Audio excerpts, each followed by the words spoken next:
অন্যদিকে পুনর্নির্মাণের ঘটনা ঘটেছে আজ ট্যাংরাতেও, যে ট্যাংরায় 3টি হত্যাকাণ্ডের ঘটনায় গ্রেফতার করা হয়েছে ছোট ভাই প্রসূন দেকে।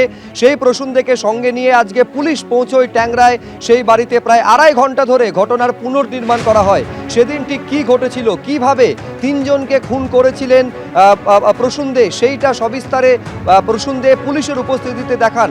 হিন্দল দে আমাদের প্রতিনিধি আরও বিস্তারিত বলবেন এই নিয়ে। একেবারে ঘটনার যে নিজে জড়িত থাকার কথা পুলিশি জিজ্ঞাসাবাদে প্রসূন স্বীকার করেছে, তারপর আজকে যখন রিকনস্ট্রাকশনের জন্য নিয়ে যাওয়া হলো প্রসূনকে পুলিশের তরফে, তারপর কি হলো হিন্দল? একেবারে শুভ্রজিৎ, দেখো প্রসূন দেকে কিন্তু পুলিশ, ট্যাংরা থানার পুলিশ এবং লালবাজারের গোয়েন্দা বিভাগের সায়েন্টিফিক উইংসের যারা আধিকারিক তারা কিন্তু নিয়ে আসেন এবং সেখানে ভিডিওগ্রাফি করা হয়, কেননা ঘটনার পুনর্নির্মাণ করা হয়েছে।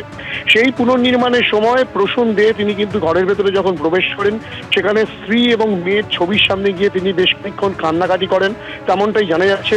এবং শুধু তাই নয়, গোটা ঘটনা কিভাবে ঘটনা হয়েছিল, কোন ঘরে কে পড়েছিল, কাকে প্রথম খুন করা হয়েছিল, সমস্ত বিষয়টাই কিন্তু প্রসূন দে পুলিশকে জানায় এবং সেই গোটা বিষয়টি কিন্তু ভিডিওগ্রাফি করা হয় এবং সেই গোটা ঘটনার পুনর্নির্মাণ করা হয়েছে। এবং এক্ষেত্রে যেটা পুলিশ সূত্রে জানা যাচ্ছে যে প্রসূন দে এই যে খুনের ঘটনা ঘটিয়েছে এবং তার দাদাকে সঙ্গে নিয়ে খুনের ঘটনা ঘটিয়েছে, সেই ঘটনার অর্থাৎ এই খুনের বিষয়টি কিন্তু পরিকল্পনা করা হয়েছিল 12ই ফেব্রুয়ারি। তেমনটাই পুলিশ জানতে পেরেছে। 12ই ফেব্রুয়ারি দাদা এবং ভাই মিলে সিদ্ধান্ত নেয় যে তারা কিন্তু খুন করে নিজের আত্মঘাতী হবে এবং গোটা বিষয়টি তাদের স্ত্রীদেরকে জানিয়েছিলেন। অর্থাৎ যে 2 মহিলা খুন হয়েছেন সেই 2 মহিলাকেও কিন্তু জানিয়েছিলেন। তারা কিন্তু সম্মতি দিয়েছিলেন, অর্থাৎ কিনা প্রসূন দে এবং প্রসূন দের দাদা এবং তাদের 2 জনের স্ত্রী, তারা কিন্তু প্রত্যেকেই সম্মত হয়েছিলেন যে এ ধরনের ঘটনা তারা ঘটাবেন এবং ঘটনার দিন তাদেরকে রীতিমতো খুন করা হবে, তাদের হাতের শিরা কেটে গলা কেটে যে খুন করা হবে সেই বিষয়টাও কিন্তু নিহত 2 মহিলা জানতেন, তেমনটাও তদন্তকারীরা জানাচ্ছেন।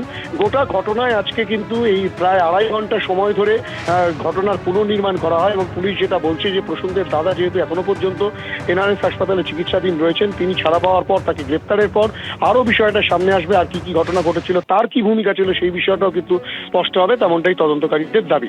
শুভ্রজিৎ। বেশ, হিন্দল তুমি আমাদের সঙ্গে থাকো। যে ছবি হিন্দল আমাদের সামনে একেবারে তুলে ধরছে সেটা হচ্ছে সেই মুহূর্তের ছবি যখন প্রসূন দেকে নিয়ে আসা হয় ট্যাংরার এই চিত্তনিবাসে, যেখানে 3টি খুনের ঘটনা ঘটে এবং এই ঘটনার সঙ্গে প্রসূন দে যে জড়িত, পুলিশি জিজ্ঞাসাবাদে নিজের অপরাধ কবুল করেছে সে।